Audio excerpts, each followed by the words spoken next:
দেবর্ষী নারদকে বলেছিল, নারদ, জীব যদি ভালোবেসে আমাকে একটা ফুল দিয়ে ডাকে, আমি তার ডাকে সাড়া দেব। দেবর্ষী বলেছিলেন, দয়াময়, এদের কাছে যদি ফুল না থাকে কি দিয়ে তোমায় ডাকবে, কেমন করে ডাকবে? প্রভু বললেন, যদি তুলসী পাতা দিয়েও আমাকে স্মরণ করে আমি সাড়া দেব। যদি তুলসী পাতাও তাদের কাছে না থাকে, প্রভু বললেন, বেশ, তাহলে যদি একটু গঙ্গার জল দিয়ে আমাকে স্মরণ করে। দয়াময়, যদি গঙ্গার জলও জীবের কাছে না থাকে, প্রভু মৃদু হেসে বললেন, তাতে আর দুঃখ কেন? এই জগৎ তো আমারই সৃষ্টি, আমার সৃষ্টি যা কিছু সেগুলো আমার প্রয়োজন নেই। আমার ভক্তরা আমার সন্তান, তারা যদি আমাকে ভালোবেসে, তাদের দেহে যে দুটি নয়ন, আমি যে নয়ন তাদের দিয়েছি, এই নয়নে একটা নয়নে দিয়েছি গঙ্গা আর একটাই দিয়েছি যমুনা। সংসারের জন্য ওরা সারা জীবন কাঁদে, আর যদি শুধুমাত্র আমার জন্য দুফোঁটা বাড়ি বরিশন করতে পারে, দুফোঁটা চোখের জল যদি দিয়ে বলতে পারে, প্রভু আজ থেকে আমি তোমার আর তুমি আমার, রিবন আর কিচ্ছু নয়, আজ হতে আমার যা কিছু সবই তোমার আর তুমি আমার। চিরতরে বাধা পড়ে যায়, কারণ ভক্ত আমার মাতা, ভক্ত আমার পিতা, ভক্ত আমার গুরু, আদর করে নাম দিয়েছে আমার নাম বাঞ্ছা কল্পতরু। ভক্ত দিলে খাই, না দিলে আমি উপবাস যাই। ভক্তের হাতেই প্রেমের ডুরি, ভক্ত আমাকে যেদিকে ঘোরায় আমি সেই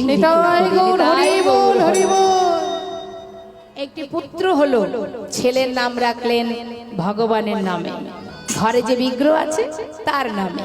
তার নাম কি? গোপীনাথ। আবার ছেলের নামও রেখেছে গোপীনাথ। নিজের স্ত্রীকে বলছে, দেখো মাধবী, যেদিন আমার অন্তিম সময় আসবে সেদিন যদি আমি সবকিছু ভুলে যাই, নিজের ঔরসযত সন্তানের নাম তো ভুলবো না, তাই নিজের ছেলের নামটা যদি ডাকি অন্তত পক্ষে প্রভুর নামটা তো উচ্চারণ হবে। সেই জন্য ছেলের নাম বুদ্ধি করে ভগবানের নামে রেখেছে। এখন আর রাখে? এখন আর ভগবানের নামে নাম রাখে? এখন দেব না বাবা, না না, জিত জিত বলে সব চলবে না, ভগবানের নাম এখন আর চলে না, তাই না? এখন সব ওয়েস্টার্ন নাম হয়েছে, রনি, বনি, জনি, লালটু, সব বিদেশি নাম, দেশি নয়, সব বিদেশি, তাই না?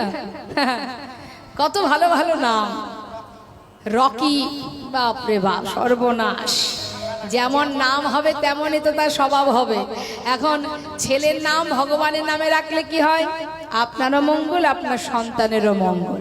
দিনান্তে একবার হলেও, 5 বার হলেও ছেলের নামটা তো ডাকবেন, ডাকতে তো হবে, আর ডাকা মাত্রই তো তার নামটা উচ্চারণ হবে, এটাতেও উপকার।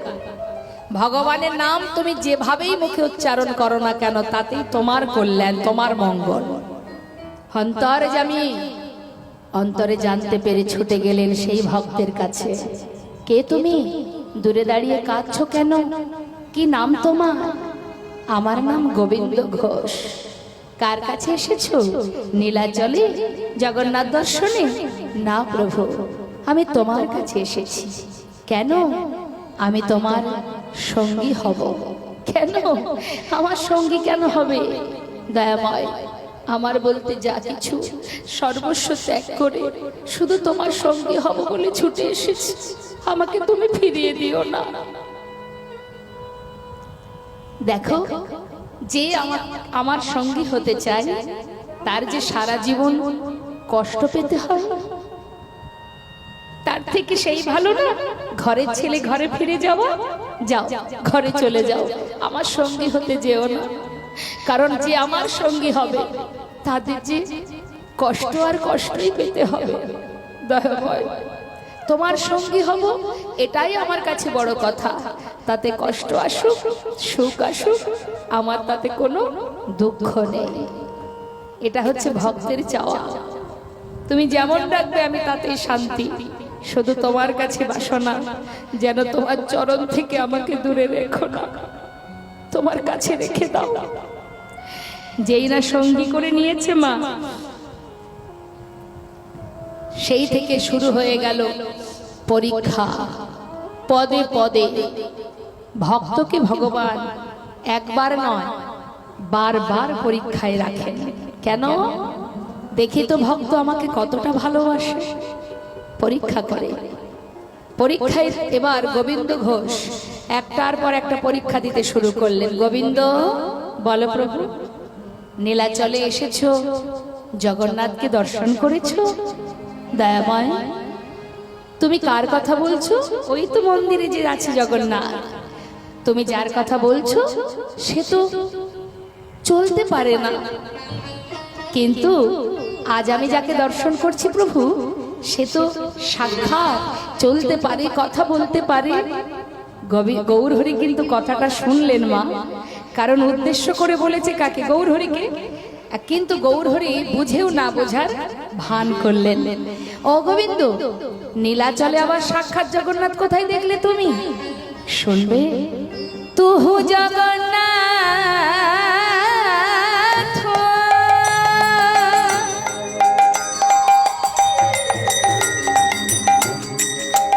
ও গদয়া,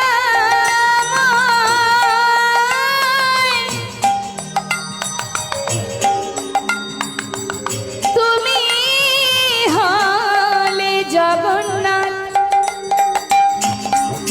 তুমি হলে তুমি আমার মাধব। হে কি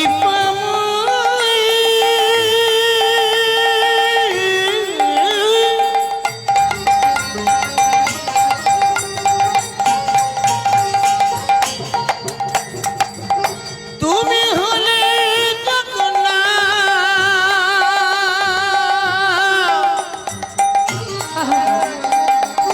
তুমি হলে আমার মাধব।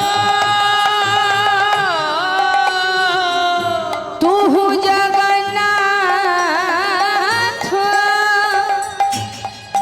এ জগতে কাহায় আসে, জগ বহে নাহি মোর ছায়। মাধব কহু তুমি নথি করু তোই হে মাধব।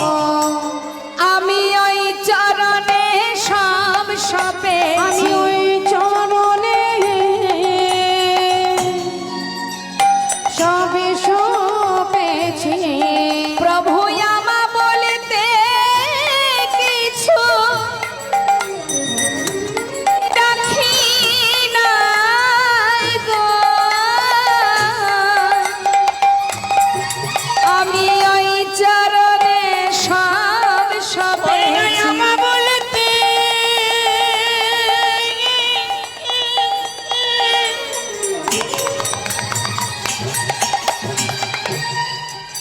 কিছু রাখি নাই গো।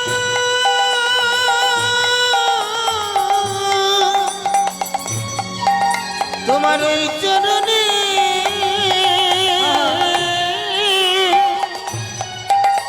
আমি সবই সপেছি।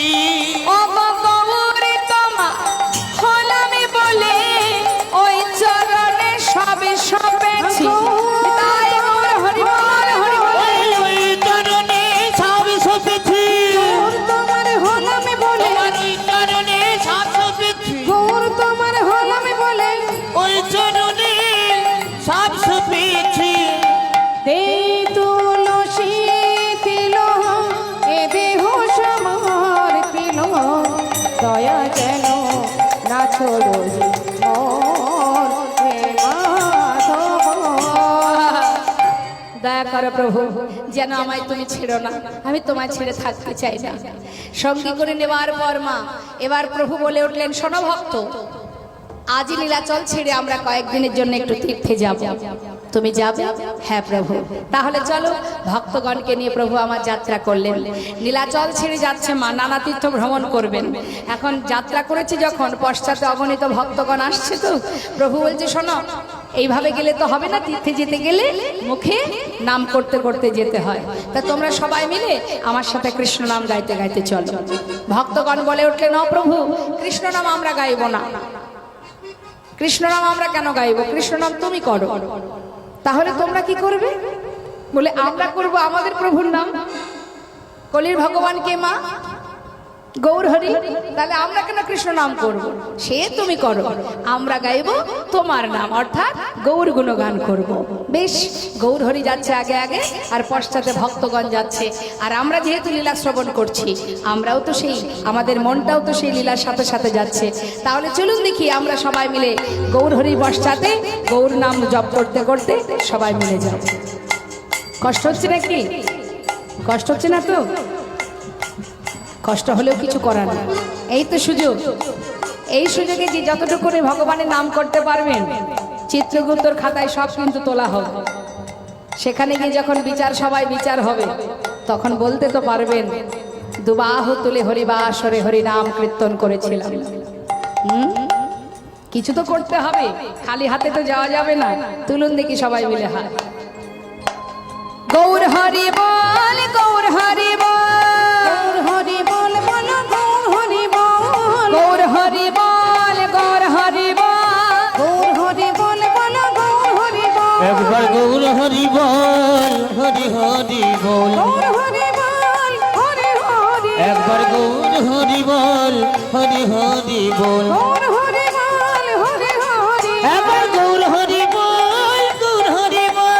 গৌর হরি বল বলো গৌর হরি বল, একবার গৌর হরি বল, গৌর হরি বল। গৌর হরি বল হরি হরি, একবার গৌর হরি বল, হরি হরি বল। গৌর হরি বল হরি হরি, একবার গৌর হরি বল, গৌর হরি বল।